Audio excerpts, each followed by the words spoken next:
Hello, Jeremy here. Today we're going to talk about the Beach Boys graduation day. And you're saying, I never heard of that before.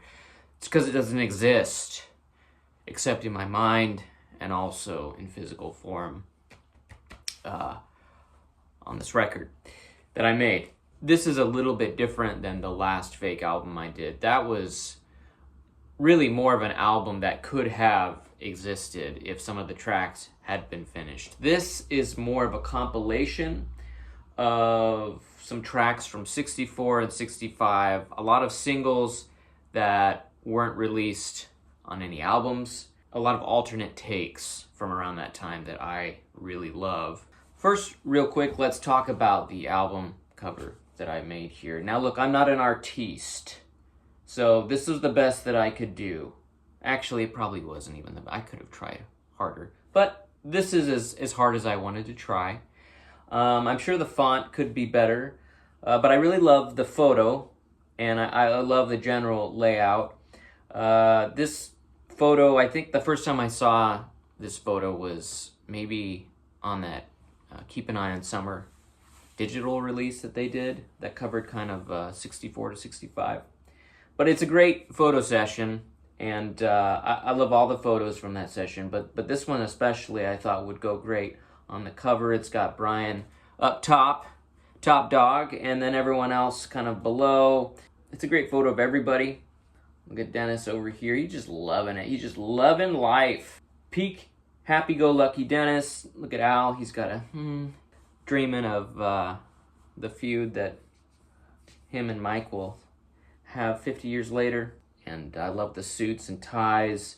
I titled the album Graduation Day, and I feel like this photo really goes with that. It looks like, back in the day, I imagine that this is what kids would wear on their graduation day after they took their gown off and went to the social. It does say in stereo there are a few mono tracks on here, so that's not totally true, but it's mostly in stereo. You take the album out, and it's got kind of the Capitol Rainbow label. It's not exactly, it's close enough though. Flip it over, here's the back. Nothing spectacular, but another photo that I love of the gang. And you've got side one. Let's just start going through some of the tracks that I decided to put on here. Side one starts with I Do. Now, of course, this is the song that Brian wrote, recorded with the Beach Boys, but then, ultimately it ended up with the Castells, I believe. And they did their version of it, but I really much prefer the Beach Boys version of it. I understand why they never released this on an album. For the Beach Boys to be singing about getting married, it does kind of soil the image a little bit. Not that some of them weren't married. A lot of them were married around this period, specifically Mike and maybe Brian at this point, I'm not sure. But to sing about getting married and committing yourself to one person for the rest of your life, I don't know that sells a lot of albums and a lot of images for bands back then. So I get why that was kept off. But I put it on here because I love it so much. It's a great album opener. And to me, it's almost more of a aspirational song. It's them thinking about being married. It's kind of when I grow up to be a man type thing. I did do an edit, a fade out, because I think the version that's been kind of officially released on one of the twofers, the CD twofers, that version has kind of, the session kind of falls apart at the end and Hal's going crazy on the drums. I faded it out so it sounds more just like an actual track. Next up, you have All Dressed Up for School. This is one of their best unreleased singles from the time. Of course, this ended up being in so many other songs. The melody, Marcella, and I Just Got My Pay. I know there's another one that I'm not remembering. Great vocal from Carl, and I love it. Next up, we have Little Honda. This is the alternate version of Little Honda. kind of a more active backing vocal on the chorus, some slightly different lyrics on the verses. Next up, you have Don't Back Down, again, the alternate version of this. The album version of Don't Back Down that's on All Summer Long, I like it. It's not one of my favorite songs, and one of the reasons is I don't actually love Brian's vocal on the officially released version. He's doing his falsetto thing, which of course is amazing. We all love it. But I kind of just wish he went for it a little more. It just feels a little softball. So when I first heard this Don't Back Down alternate version, it's not necessarily that Brian's vocal is that much stronger, but there's a lot more going on the chorus. And I like that little alternate background melody that they're all singing. Most days I prefer this version. Next up, I have Barbie. Now I know this is a big cheat. This was recorded way back in the day by Kenny and the Cadets. Probably, in 1962. But this is one of my favorite songs from the early sessions, and I feel like it goes with this whole kind of like high school throwback vibe. So I put it on there. Sue Me. One of my favorite Brian Wilson vocal moments is that key change in Barbie where he does that little run to get up to the next key. It's beautiful. If you haven't heard Barbie, go check it out. Monkey's Uncle. This is a song that I grew up listening to a lot. I think I had a Disney's Greatest Hits CD. It was one of the first CDs that I ever got. And it had Monkey's Uncle on it, and probably one of my first encounters with the Beach Boys.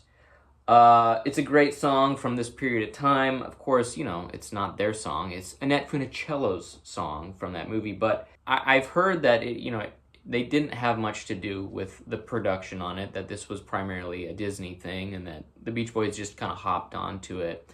I know the Sherman Brothers wrote the song, but the production does sound a lot like something Brian would do during this period of time. I know it's maybe not exactly, but it's close enough, and it fits well with the rest of these songs. Side 1 ends with The Little Girl I Once Knew. Of course, this never went on any album. I really wish it had gone on Summer Days and Summer Nights. But here it is in mono to end side 1. I tried to put the mono tracks either at the end of the sides or at the beginning, just so you're not jumping back and forth a lot from stereo to mono. So you got The Little Girl I Once Knew here at the end. Side 2, we have The Things We Did Last Summer. I love this song. This is one of my favorite songs, I guess, that Brian didn't arrange and necessarily produce himself. I think Dick Reynolds was in charge of this one. Maybe Brian did the vocal arrangement, not sure. But beautiful song. It's kind of got a little bit of their Christmas album vibe. It reminds me of summer ending when I was a kid, and then, maybe you had a summer crush, and then going back into the school year and thinking about all those good times. It makes me think of the Wonder Years. Remember that episode where Kevin goes to the lake and he meets that girl, and they fall in love, kind of, and then it doesn't last, though, and he's kind of disillusioned. And I could go. This is not a Wonder Years YouTube page, although maybe it should be. Next up, we have Back Home. Forgive me, I don't remember exactly what year this was recorded, either 1963 or 1964, but it was the first kind of iteration of Back Home. Brian sings the lead. It's got a very 1964 production on it, and it's great. It's not my favorite version of Back Home, but it is almost so different from the other ones that it feels like it's its own thing, and sits very well with the rest of these songs. Don't Worry Baby, this is the alternate take. I think Brian is single-tracked. It's a little bit more of a aggressive vocal from him.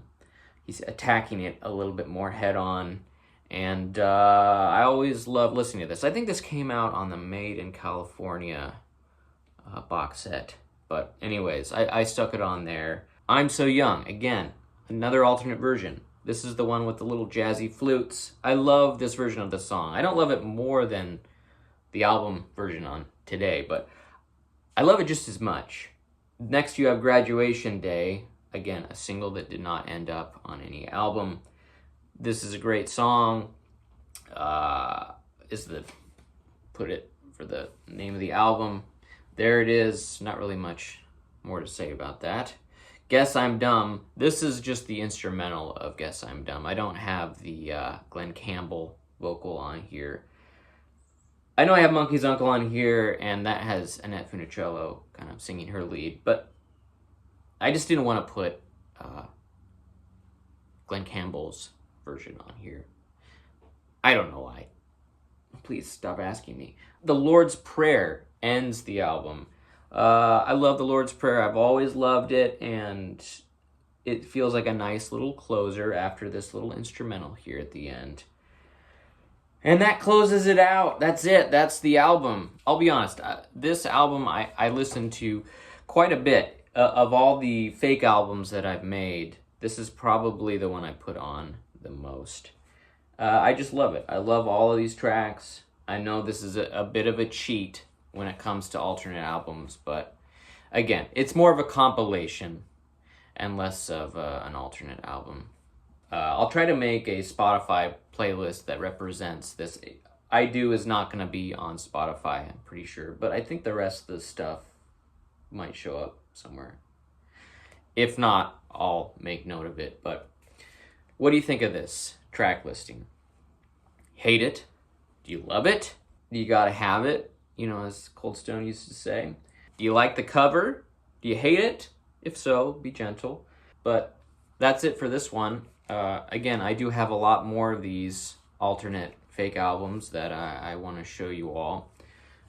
So look for those in the future. I'll probably intersperse them amongst some of the videos I've been doing on different pressings. But hey, it's been a joy to make these videos and a real outlet for me. My wife is very thankful. Until next time.